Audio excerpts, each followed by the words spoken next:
안녕하세요. 유상민 목사입니다. 오늘 모처럼 감찰의 모임이 있었습니다. 모처럼 대면에서 모였고요. 파주시 헤이리 마을에 가서 밥 먹고 차 마시면서 시간을 보냈습니다. 감찰장님이 아주 비싼 밥을 사주셔서 잘 먹었습니다. 찻집은 카메라타라는 곳을 갔는데 일반적인 찻집이 아니라 음악 감상실이었습니다. 신학교 때 명동과 종로에 있는 고전음악 감상실을 다녔던 적이 있는데 그때 기억이 살짝 났습니다. 음악 감상을 하는 곳과 차 마시는 공간이 구별되어 있지 않아서 조금 어수선하기는 했지만 그래도 음악은 아주 좋았습니다. 저는 잘 모르지만 설치된 스피커는 빈티지였는데 한눈에 보기에도 명품이었고 관리가 아주 잘 된 것 같았습니다. 정말 좋은 소리를 전달하는 스피커였습니다. 오늘은 주로 모차르트와 드보로작의 음악을 들려주었는데 마치 현장에서 오케스트라의 공연을 보는 것 같았습니다. 이 정도면은 돈이 꽤 많이 들었겠다는 그런 세속적인 생각이 뜬금없이 들었습니다. 저는요 요즘 아침마다 클래식 음악을 듣습니다. KBS 제1FM 김미숙의 가정음악을 매일 듣는데 좋은 음악이 사람을 얼마나 감동시키는지 매일 느끼고 있습니다. 아무튼 오늘이요 모처럼 야외 나들이도 좋았고 선후배 목사님들과의 교제도 좋았습니다. 제가 자주 드리는 말씀이지만 역시 사람은 사람을 만나야 힘이 납니다.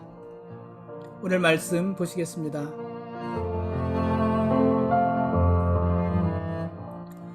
오늘 읽을 말씀은 마가복음 7장과 8장 말씀입니다. 예수님께서 사람의 전통을 지키기 위해 하나님의 계명을 버린 서기관들과 바리새인들의 외식을 책망하셨습니다. 예수님의 제자 중에 몇 사람이 씻지 않은 손으로 떡을 먹었습니다. 그 모습을 본 서기관과 바리새인들은 예수님의 제자들이 장로들의 전통을 지키지 않고 부정한 손으로 떡을 먹었다고 예수님께 따졌습니다. 장로들의 전통이라고 그랬는데요. 이 장로들의 전통이란 모세의 율법에 대한 해석을 규범화시킨 것으로서 유대인들에게는 율법과 동등한 것으로 여겨지는 것들이었습니다. 그러니까 율법 이외에 율법을 더 잘 지키기 위해서 또는 율법을 해석하기 위해서 장로들이 추가해 놓은 어떤 규칙들, 그런 것을 장로의 전통 이렇게 이야기를 하고 있고 그것을 율법처럼 율법과 동등하게 여기고 있었다 하는 것입니다. 구체적으로요, 손을 씻지 않고 음식을 먹는다거나 잔과 주발과 녹그릇을 깨끗이 씻는 것 등 이런 것들이 장로의 전통에 해당하는 것들이었습니다. 예수님 당시의 종교 지도자들은요, 이런 장로의 전통을 이용해서 백성들을 속박했습니다. 그러나 거쳐도 변변하지 않은 가난한 사람들이요, 어떻게 제의적인 정결을 다 지킬 수 있겠습니까? 사는 곳도 변변치 않고 일정하지 않고 거처가 없는 경우들도 많이 있었는데 어떻게 일일이 손을 씻고 어떻게 일일이 그릇을 다 씻어가면서 깨끗하게 그렇게 할 수 있겠습니까? 그것은요 쉬운 일이 아니었습니다. 그럼에도 불구하고 서기관과 바리새인들은 가난한 사람들의 그런 처지를 전혀 고려해 주지 않았습니다. 그리고 그 전통을 지키지 못하는 것에 대해서 책망하고 정죄하기만 했습니다. 소위 종교 지도자라는 사람들이 사람이 만들어 놓은 전통을 지키느라고 율법의 가장 기본적인 정신인 사랑을 행하지 않는 것입니다. 버린 것입니다. 생각해 보면은요, 우리들에게도 신앙 선배들이 물려준 좋은 전통들, 그런 것들이 많이 있지 않습니까? 신앙의 좋은 전통, 좋은 유산. 예를 들어서 새벽 기도를 한다거나 철야 기도를 한다거나 이런 것들은요 얼마나 좋은 유산인지 모릅니다. 이런 전통들은 분명히 개인과 교회의 경건을 위해서도 아주 유익한 것들입니다. 그러나 이런 좋은 전통도 다른 사람의 신앙을 정죄하고 비난하는 도구로 삼는다면은 그것은 옳지 않습니다. 내가 새벽 예배를 드린다고 해서 새벽 예배를 드리지 못하는 사람들을 정죄한다거나, 내가 밤을 새워 하나님 앞에 기도한다고 해서 그러지 못하는 사람을 믿음 없다고 판단한다거나, 이런 것은 옳지 않다는 것입니다. 아무리 좋은 전통도요, 그것을 다 지키기 위해서는 믿음 외에도 요구되는 것이 참 많이 있습니다. 특히 가난한 사람들에게는 더 그렇습니다. 그러므로 우리 교회는요, 좋은 전통을 개인적인 경건을 지키는 것으로 사용하는 것은 좋지만, 그것으로 다른 사람을 정죄하고 판단하는 도구로 삼으면 안 되는 것입니다. 여러분, 모든 사람들이 나처럼, 그리고 나만큼 할 수는 없습니다. 모두가 똑같이 할 수는 없다는 말입니다. 예수님께서 두로와 시돈과 데가볼리 지방을 다니면서 복음을 전하시고 병든 자를 고치셨습니다. 이 두로와 시돈, 데가볼리는요, 다 이방인들의 지역입니다. 두로와 시돈은 우리가 그동안 많이 보고 지도로도 보았었는데, 갈릴리 호수 서편에 있는 해안 지역, 지중해를 끼고 있는 해안 지역이고요.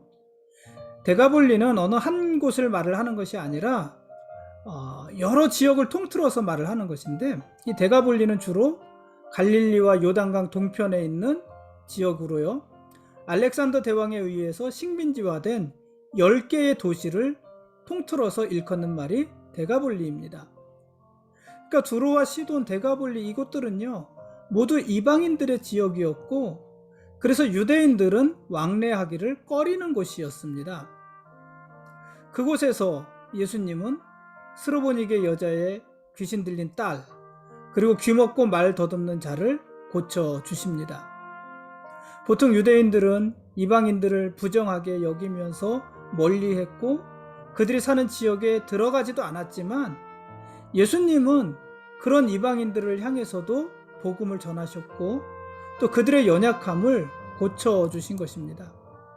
오늘 떡 7덩어리와 물고기 2마리로 4,000명을 먹이시는 사건도 기록되어져 있는데, 오병이어와 어떤 차이라고 그랬어요? 마태복음 할 때 잠깐 얘기를 나누었지만은, 이 7병이어, 이 기적도 이방인들의 마을에서 행하신 기적이었잖아요. 그러니까 예수님께서는 이방인을 향해서도 복음을 전해주신 것이고요, 이방인들의 연약함도 고쳐주신 것이고요, 그들의 배고픔도 달래시면서 그들에게 풍성함도 베풀어 주신 것입니다. 예수님은 외모로 사람을 판단하지 않으신 것이죠. 예수님께서 오늘 읽은 말씀에서도 밖에서 안으로 들어가는 것, 외적인 것이 사람을 더럽게 하는 것이 아니라고 말씀하셨잖아요. 그렇게 말씀하신 것을 이방인들을 향해 사역을 하시면서 당신의 말이 빈말이 아니고 사실이라는 것을 증명하고 계시는 것입니다. 이방인들을 향해서도 똑같이 사역을 하셨다는 것입니다. 물론 그곳의 이방인들 이렇게 말을 할 수는 없고, 이방인들의 지역이니까 이방인들이 많이 있지 않았겠습니까? 지금까지도요, 예수님은 많은 기적을 행하셨습니다. 그 기적들은 단순히 사람들이 할 수 없는 신비한 일들을 예수님이 하셨다, 이런 의미는 아닙니다. 예수님께서 그런 기적들을 행하시는 것은 그러한 일들을 행하시는 분, 그러니까 예수 그리스도가 누구이신지를 보여주기 위해서 그런 일들을 행하시는 것이에요. 그러니까 기적 하나하나에 놀라워하라는 것이 아니라, 그 기적을 행하는 이 예수는 도대체 누군가, 어떤 사람인가, 어떤 분인가, 그것에 대해서 고민하고 그것을 알아가라는 것입니다. 그러니까 제자들과 무리들은요, 예수님이 행하시는 기적 하나하나에 열광할 것이 아니라, 그런 기적을 행하시는 예수님에 대한 관심을 더 고취시켜 가야 되는 것이었습니다. 오늘 8장에서 예수님이 떡 7개와 작은 생선 2마리로 4,000명을 먹이시고 7광주리를 남기셨습니다. 그럼에도 불구하고요, 제자들과 무리들은요, 여전히 예수님이 누구신지 모릅니다. 예수님이 어떤 분이신지와 그 기적을 연관해서 생각하지 못합니다. 그래서 바리새인들은요, 나서서 예수님께 시비를 걸면서 자기들이 만족할 만한 다른 표적을 보여달라고 요구합니다. 표적이 중요한 것이에요. 기적이 중요한 것이에요. 심지어 제자들은요, 바리새인들의 누룩과 헤롯의 누룩을 주의하라는 예수님의 가르침에 먹을 떡이 없다고 염려했습니다. 지금 막 떡 7덩어리와 물고기 2마리로 4,000명이나 먹였음에도 불구하고 우리가 지금 떡이 없어서 어떡하나, 무엇을 먹을까, 그것을 염려하고 있는 것입니다. 이들의 영적인 상태가요, 마치 벳세다의 맹인처럼 아무것도 보지 못하는 그런 상태 아닙니까? 근데 혹시 여러분, 우리들도 그렇지 않을까요? 우리는 매일같이 또 매주마다 예배를 드립니다. 하나님께 예배를 드립니다. 그렇게 예배를 드리는 것이요, 하루 이틀이 아니고 수년 혹은 수십 년이나 그렇게 예배를 드려왔습니다. 그런데 우리가 그렇게 예배를 드리는 동안 예수님이 누구신지에 대해서, 예수님이 어떤 분이신지에 대해서 우리는 더 많이 알아가고 있습니까? 이 부분을 우리가 점검해야 됩니다. 매일같이 예배를 드리고 매주마다 감동적인 예배를 드리지만 삶의 작은 문제 하나도 우리가 믿음으로 이겨내지 못하고 있다면, 그리고 그때마다 새로운 기적들만을 필요로 하고 있다면, 여러분, 우리는 예수가 누구신지 모르는 것입니다. 바리새인들이나 제자들과 다를 바가 하나도 없는 것입니다. 그런 우리를 향해서 예수님께서는 너희가 아직도 깨닫지 못하느냐, 이렇게 똑같이 말씀하지 않으시겠습니까? 여러분, 우리는 예배를 통해서 예수를 알아야 되고, 우리가 알고 있는 그 예수에 대한 믿음으로 우리 삶의 문제들을 믿음으로 해결해 나가야 되는 것입니다. 그것이 옳은 것입니다. 지금까지 마가복음 7장과 8장까지 말씀에 대한 길라잡이였습니다. 내일 읽을 말씀은 마가복음 9장과 10장 말씀입니다. 예수님이 누구신지 알아야 된다는 이야기를 계속 했는데요. 그동안에 우리가 지금 여기까지 오는 동안 마가복음 7장, 8장을 읽고 9장 이제 읽을 거잖아요. 여기까지 오는 동안 그동안 사람들은요, 예수님에 대해서 많이 들었고 예수님께서 하시는 일을 많이 보았고 예수님의 가르치심을 많이 받았습니다. 그 결과 사람들은요, 예수님에 대한 다양한 견해들을 가지게 되었어요. 예수님이 어떤 분이신지에 대해서 다양한 생각들이 생겼습니다. 먼저 예수님의 친척들은요, 예수님의 가족과 친척들은요, 예수님을 어떻게 여겼습니까? 미쳤다고 생각했어요. 예수가 미쳤다, 그렇게 생각했습니다. 서기관들은요, 예수님이 귀신의 왕을 힘입어서 일한다고 생각했습니다. 귀신 들렸다는 거예요, 예수가. 그게 예수에 대한 지식이었습니다. 헤롯은 예수님이 죽은 세례 요한이 다시 살아난 것이다, 이렇게 생각을 했습니다. 그 밖에도 사람들은 예수님을 엘리야나 선지자 중 하나로 여겼습니다. 이들은요, 그동안 예수님으로부터 많이 듣고 많이 보고 많이 가르침을 받았음에도 불구하고 예수님에 대해서 잘 알지 못하고 있는 것입니다. 서기관들은 메시아이신 예수님에 대해서 가장 많이 공부했지만 예수님이 누구신지 몰랐고, 예수님의 가족과 친척들은요, 예수님과 가장 오랫동안 같이 살았지만 그들도 예수님이 누구신지 잘 모르고 있었습니다. 여러분, 우리가요, 직업상 또는 직분상, 예를 들어서 저는 목사니까는 목사라는 직업과 직분상 누구보다도 오랫동안 교회에 머무르고 또 누구보다 오랫동안 예수님을 믿었다고 해서 우리가 예수님에 대해서 잘 아는 것은 아닙니다. 제가 어제 그제 친구 만난 얘기 하지 않았습니까? 50년 된 친구가 있어요. 50년. 이게 50년인지 아닌지 정확히 계산은 안 되고요, 그냥 합의했어요. 50년쯤 되겠다. 근데 그 50년 동안 어디에 있었던 친구냐면은 교회에 같이 있었던 친구입니다. 50년 전부터. 물론 지금은 뭐 서로 교회가 다르지만, 그러니까 저는요, 50년 이상 교회 나갔다는 거 아니겠습니까? 이렇게 오랫동안 교회 나갔다고 해서 예수님에 대해서 더 잘 아는 것은 아닙니다.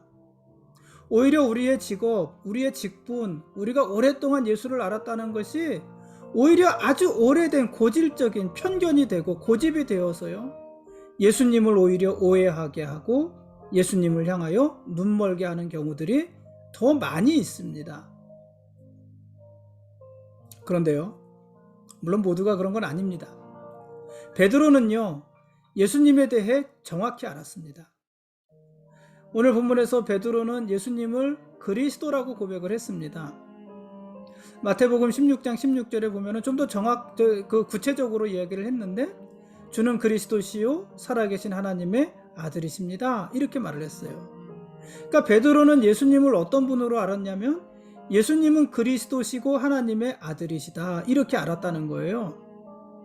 여러분, 예수님에 대해서 이보다 더 완벽한 대답은 없습니다. 마가복음 1장 1절에 보면 마가는 어떻게 마가복음을 시작했냐면 하나님의 아들 예수 그리스도의 복음의 시작이라고 시작을 했어요. 하나님의 아들 예수 그리스도의 복음의 시작. 예수님은 하나님의 아들이고 예수님은 그리스도시고, 그리고 그것이 곧 복음이라는 것입니다. 그게 마가복음 1장 1절이에요. 그리고 그것이 마가복음 전체의 내용이에요. 예수님은 하나님의 아들이시고 예수님은 그리스도시고 그것이 곧 복음이다. 근데 베드로가 그것을 고백한 거잖아요. 그러니 베드로의 대답 자체가 뭡니까? 그게 복음이고요, 거기에 어떤 추가 사항도 필요하지 않은 것입니다. 그러니까 베드로야말로 예수님에 대해서 정확하게 알고 있었던 것입니다. 그런데 이 아는 것도 다가 아니에요. 왜냐하면 이 베드로는 예수님에 대해서 이렇게 완벽하게 대답한 후에 바로 넘어져요. 그렇죠? 베드로는 예수님이 고난받고 죽으셔야 된다는 사실을요, 인정할 수가 없었습니다. 이 베드로의 신앙 고백이 있은 후 예수님이 비로소 당신이 당하실 고난과 죽음에 대해서 이야기하잖아요.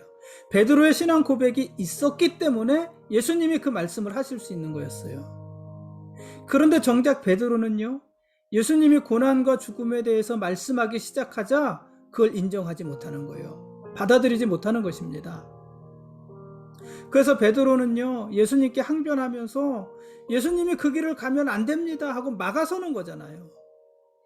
그런 베드로를 향해서 예수님은 사탄아, 내 뒤로 물러가라, 이렇게 대답하셨어요. 바로 직전에 베드로가 위대한 신앙의 고백을 했고 예수님이 그를 칭찬하셨고, 마태복음에 보면 그 고백 위에 교회를 세우겠다고도 말씀하셨는데 그 바로 뒤에 사탄아, 누구를 향해서요? 베드로를 향해서 사탄아, 내 뒤로 물러가라. 네가 하나님의 일을 생각하지 않고 사람의 일을 생각한다, 이렇게 말씀하셨습니다. 그러니 베드로는 예수님에 대해서 완벽하게 알았지만 그게 다가 아니었던 것입니다. 여러분, 우리가 아무리 정확한 신앙 고백을 드린다 해도요, 그 고백이 삶으로 이어지지 않으면 그 고백은 그냥 소리나는 구리와 울리는 꽹과리에 지나지 않은 것입니다. 우리가 무엇을 안다는 것과 그것을 믿는다는 것은 분명 다른 것 아니겠습니까? 마찬가지로요, 우리가 무엇을 믿는다는 것과 그것을 행한다는 것도 다른 것입니다. 안다고 해서 다 믿는 것이 아니고 믿는다고 해서 다 행하는 것도 아니라는 말입니다. 그러나 여러분, 아는 것은요, 반드시 믿음으로 이어져야 되는 것이고요, 그 믿음은요, 반드시 행함을 낳아야 하는 것입니다. 행치 않는 믿음은 죽은 믿음이잖아요. 우리의 신앙 고백, 우리의 멋있는 신앙 고백이 삶으로 연결되지 않는다면 그 신앙 고백은 의미가 없는 것이고요, 우리의 신앙 고백은 삶이 뒷받침이 되어질 때 그 고백의 능력이 되는 것입니다. 그러므로 믿음에서는요, 삶이 중요한 것입니다. 오늘은 여기까지 하겠습니다. 예수님이 우리의 왕이십니다. 그리고 우리는 그분의 거룩한 백성들입니다. 고맙습니다.